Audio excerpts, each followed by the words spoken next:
ऐसा राजा या ऐसा मालिक अपना और अपने कुटुंब का सर्वनाश करा लेता है। आइए आज की कहानी है अंधेर नगरी चौपट राजा, मूर्खों की नगरी में महात्मा का आना। दोस्तों, ये कहानी बड़ी ही शिक्षाप्रद है, बड़ी ही ज्ञानवर्धक कहानी है। हमारे जीवन में एक बड़ी ही मददगार साबित होने वाली है। इस कहानी को यदि हम सही ढंग से समझेंगे तो हम अपने जीवन में कभी धोखा नहीं खाएंगे और किसी के कहे हुए बातों में भी नहीं फंसेंगे। दोस्तों, कहानी शुरू करते हैं। एक बार एक साधु महात्मा देश भ्रमण करने के लिए चले। संसार में भ्रमण करने के लिए जब वो साधु महात्मा चले हैं तो उनका एक शिष्य और था जिसका नाम था रामदास। वो रामदास नाम का शिष्य भी उन संत जी ने अपने साथ में लिया और साथ में लेने के बाद जब भ्रमण करने के लिए चले। दोस्तों, चलते चलते आज वो संत बड़े अच्छे ज्ञानी तो थे ही, बड़े ही दूरदर्शी महात्मा थे। उनके अंदर बहुत ज्यादा ज्ञान था। वो कभी हानि नहीं खाते थे, यानी कभी घाटा नहीं खाते थे, बल्कि सामने वाला कोई भी उन्हें कोई हानि नहीं पहुंचा पाता था। तो एक बार भ्रमण करते करते वो महात्मा एक नगरी में पहुंच जाते हैं। उस नगरी में एक सुंदर से मंदिर पर जाकर वो महात्मा अपने शिष्य के साथ विश्राम करने के लिए बैठ जाते हैं। और जब वहां रुके, शाम का वक्त होने वाला था। दोस्तों, शाम के वक्त भोजन की जरूरत पड़ती है। तो उन संत ने कहा अपने शिष्य रामदास से, बेटा तुम ऐसा करो, इस नगरी में चले जाओ, पैसे दिए इस बाजार से जाकर के तुम खाने का राशन ले आओ। खाने पीने की सुविधा यहाँ तो कोई नहीं है, राशन ले आओ जिससे अपने हाथों से बनाकर के भोजन खा लेंगे। दोस्तों, उन महात्मा जी ने अपने शिष्य को कुछ पैसे दिए। उन पैसों को देख करके शिष्य रामदास कहने लगा, गुरुजी, आप जो राशन मंगवा रहे हो, लेकिन वो राशन इतने पैसों में कैसे आ पाएगा? ये तो बहुत कम पैसे हैं। आज गुरुजी ने जवाब दिया, बेटा, हे शिष्य, हमारे पास जो भी पैसे हैं उन्हें लेकर के तुम चले जाओ और जाकर के इससे जितना राशन आ जाए उतना राशन ले आओ। दोस्तों, मजबूरी उन संत के पास भी थी, गुरु के पास भी थी, जो उनके पास ज्यादा अधिक पैसे थे ही नहीं। जो थे उन्होंने वो अपने शिष्य रामदास को दे दिए। दोस्तों, जैसे ही वो रामदास चल करके और उस बाजार में पहुंचे हैं, उस नगरी में पहुंचे हैं और उस नगरी से जाकर के इधर उधर को देखने लगे तो 1 टका देकर के ही वहां से राशन खरीदते हैं और एक बोरी में भरकर लेके चले आ रहे हैं। जैसे ही गुरुजी ने देखा, अरे रामदास, ये जो सारा सामान तुम लेकर आए हो, एक बोरी भर के, हमने तुम्हें इतने पैसे तो नहीं दिए थे, लेकिन तुम इतना सारा राशन कहां से ले आए हैं? ये बताओ, ये सारा सामान आप कैसे लेके आए हो और पैसे कहां से लेकर आए? तब गुरुजी से कहा, इस नगरी का नाम अंधेर नगरी है, यहाँ के चौपट राजा हैं और यहाँ पे हर सामान एक भाव में ही बिकता है, चाहे वो सोना हो या मिट्टी हो। दुकान पर भी लिखा था कि टका शेर भाजी, टका शेर खाजा, अंधेर नगरी चौपट राजा। तो इसलिए मैंने एक धैले में ही इतना सारा सामान खरीद लाया। गुरुजी ने कहा, बेटा, ये सारा सामान तो तुम खरीद लाए, लेकिन हमें इस जगह से बहुत जल्दी प्रस्थान करना होगा।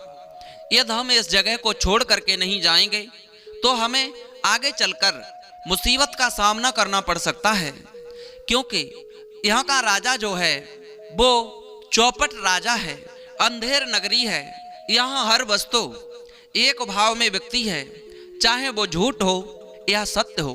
तो इसलिए हमें इस नगर को छोड़ करके जाना में ही भलाई है। दोस्तों, शिष्य ने गुरुजी की बात को सुना तो गुरुजी से शिष्य ने जवाब दिया, गुरुजी, कैसी बातें कर रहे हो? जब हमें यहाँ बहुत कम कीमत में ये खाने पीने की व्यवस्था होती रहेगी तो फिर हमें दूसरी जगह भटकने की जरूरत क्या है? क्यों पागल हो रहे हो? इसी जगह रहो। इस जगह को छोड़ करके जाने में भलाई नहीं है, रहने में ही भलाई है। दोस्तों, गुरुजी ने अपने शिष्य को बहुत समझाया, बेटा हमारी बात को मान जाओ, ये अंधेर नगरी है, चौपट राजा है, यहाँ पर हमें एक दिन मुसीबत का सामना करना पड़ेगा। लेकिन वो रामदास शिष्य कहता है, गुरुजी आप जाना चाहो तो चले जाओ, लेकिन यहाँ मैं तो रहूँगा, यहाँ से जाने में मैं अच्छाई नहीं समझता हूँ, मैं तो यहीं रहूँगा और कम पैसों में हमारे खाने पीने की व्यवस्था होती रहेगी। दोस्तों, गुरुजी बड़े समझदार थे, उन्हें पता था कि हमें इस लालच में नहीं पड़ना है। गुरुजी तो वहाँ से चले जाते हैं, लेकिन जो उनका शिष्य रामदास था वहाँ अकेला रहता है, भोजन का प्रबंध करता है, दिन प्रतिदिन चिमटा बजा बजा करके जो भी उसे पैसे मिलते हैं सारे बाजार में घूमने के बाद पैसे इकट्ठे करके उससे खाने पीने की सौदा खरीद लाता है। हलवा पूड़ी मिठाइयाँ खाने लगा, पौष्टिक आहार खाने लगा। दोस्तों, थोड़े ही दिनों में वो खा खा करके बहुत तगड़ा हो गया। वो रामदास गुरुजी का शिष्य जब बहुत ज़्यादा तंदुरुस्त हो गया, मोटा पड़ गया, अब तो वो सुख ही सुख समझ रहा है उस नगरी में। एक दिन क्या होता है कि जो गुरुजी ने कहा था वो दिन आने ही वाला था। एक दिन एक दुकान की दीवार गिर जाती है। एक दुकान की जब दीवार गिर गई और उस दीवार में एक मजदूर दब करके मर गया। जब कोतवाल के पास में खबर पहुंची तो कोतवाल ने दुकान मालिक को पकड़ लिया और पकड़ करके राजा के सामने पेश कर दिया। दोस्तों, राजा के सामने जैसे ही वो दुकान का मालिक आया, चौपट राजा से बोला, महाराज इसमें मेरा कोई कसूर नहीं है, दीवार तो राज मिस्त्री ने बनाई थी, उसने दीवार को कमजोर बना दिया, इसलिए वो गिर गई और मजदूर की मौत हो गई। राजा ने तुरंत ही राज मिस्त्री को पकड़वाया और बुलाकर के जवाब दिया, मिस्त्री तुमने दीवार इतनी कमजोर क्यों बनाई? तब वो राज मिस्त्री कहता है, महाराज हाथ जोड़ करके कहा, हे अन्नदाता इसमें मेरा दोष नहीं है, इसमें तो उस मजदूर का दोष है जिसने हमें गाड़ा बना करके दिया था। मिट्टी का जो गाड़ा बनाया जाता है वो बना करके हमें पतला दिया था और इसलिए दीवार कमजोर पड़ गई, इसलिए वो गिर गई। महाराज ने जवाब दिया, तो फिर कमी किसकी है? बोले उस मजदूर की कमी है। दोस्तों, उस मजदूर को बुलाया गया। मजदूर हाथ जोड़ करके बोला, महाराज इसमें मेरी क्या कमी है?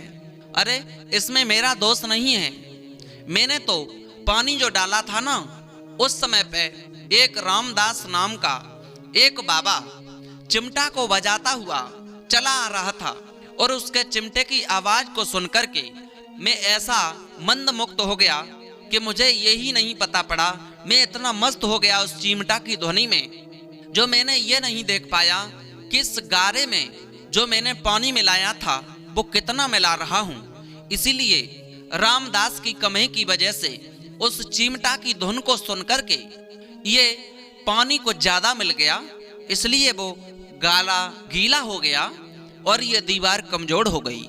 दोस्तों, उस रामदास बाबा का है।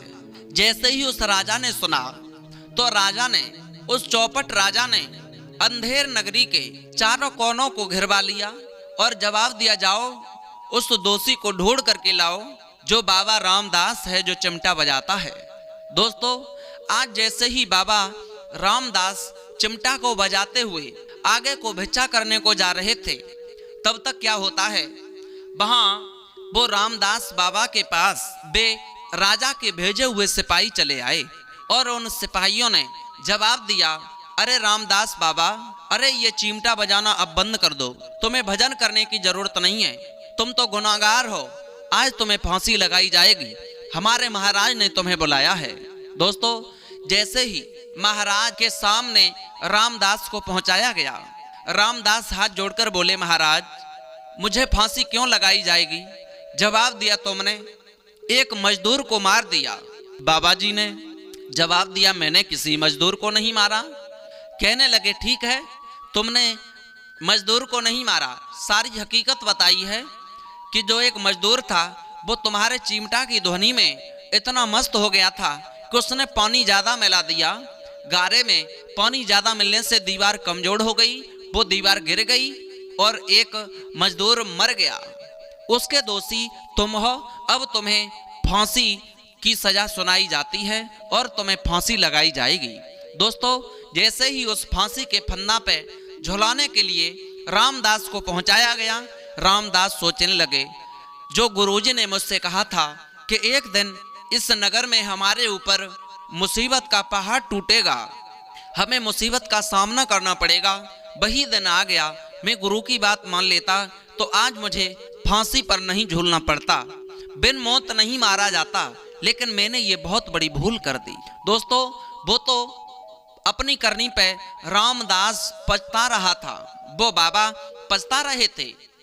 उधर क्या होता है, अकस्मात कहीं से भ्रमण करते घूमते घामते रास्ता भूल करके वो रामदास के गुरुजी चले आए और गुरुजी ने जैसे ही देखा कि हमारे शिष्य रामदास को राजा के द्वारा फांसी लगाई जा रही है, तो राजा के पास में पहुंचकर वो रामदास के गुरुजी चिल्लाने लगे, कहने लगे, महाराज, अरे इस आदमी को फांसी मत लगाओ, अरे फांसी तो मुझे लगाओ, फांसी मुझे लगाओ, इस आदमी को फांसी मत लगाओ। जैसे ही राजा ने ये आश्चर्य भरे शब्दों को सुना तो एकदम से जाकर के गुरुजी को बुलाया।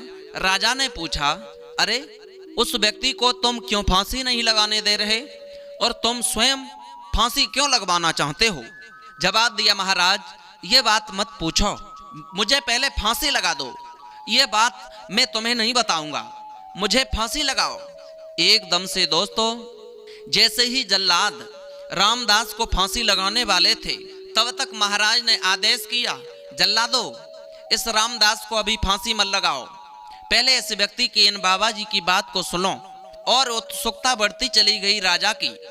राजा ने जवाब दिया, तुम हमें यह बताओ, फांसी तुम क्यों लगवाना चाहते हो, क्यों मरना चाहते हो? तब राजा ने जब ऐसा कहा तो गुरुजी ने जवाब दिया, मैं इसलिए कि पहले मुझे वचन दो कि जो व्यक्ति है उसे फांसी तो नहीं लगाओगे, फांसी तो मुझे ही लगाओगे? जवाब दिया, हाँ, फांसी हम तुम्हें ही लगाएंगे। दोस्तों, उसी वक्त गुरुजी ने जवाब दिया कि ज्योतिष गणना के द्वारा ये हमें पता लगा है कि आज का जो शुभ घड़ी का मुहूर्त है, आज के समय का जो शुभ मुहूर्त है वो बहुत अच्छा है। जो भी व्यक्ति आज मरेगा, खत्म होगा, वो सीधा स्वर्ग जाएगा और इसलिए मैं स्वर्ग जाना चाहता हूँ, इस संसार में नहीं भटकना चाहता, अब मुझे जल्दी से फांसी पर चढ़ाओ। दोस्तों, राजा ने जवाब दिया, अरे सीधा स्वर्ग बाबा तुम जाना चाहते हो, लेकिन यहाँ का राजा तो मैं हूँ, सबसे पहले हक तो मेरा है स्वर्ग जाने के लिए। मंत्री ने जवाब दिया, महाराज, अरे तुम्हारे प्रिय मंत्री तो हम ही हैं ना, तो फिर हमें भी स्वर्ग ले चलो। जवाब दिया, हाँ ठीक है। जल्लादों से कहा, इस रामदास को फांसी मत लगाओ, हम दोनों को तुम फांसी लगा दो, क्योंकि हम स्वर्ग में चले जाएंगे। दोस्तों, उसी वक्त जल्लादों ने राजा को और उस मंत्री को फांसी लगा दी और वो वहां से मर गए, खत्म हो गई। और जैसे ही गुरुजी ने जाकर के रामदास से कहा, बेटा, मैंने तुमसे उसी समय कहा था कि तुम मेरी बात मान जाओ, तुम नहीं माने, तुम्हारे कुछ दिन अच्छे थे इसलिए तुम्हारी जान बच गई, जो राजा मर गया। दोस्तों, इसीलिए कहते हैं कि अंधेर नगरी चौपट राजा, जो ऐसा राजा होता है वो अपने कुल का और अपना सर्वनाश ही करा लेता है। दोस्तों, नाश नहीं हुआ तो ये क्या हुआ, जो अपनी जिंदगी को भी खो बैठा वो राजा मर गया। उम्मीद है आपको ये वीडियो पसंद आई होगी। यदि ये वीडियो पसंद आई तो चैनल को सब्सक्राइब करें, लाइक शेयर कमेंट करना न भूलें। फिर मिलते हैं ऐसे ही नए इंटरेस्टिंग टॉपिक के साथ।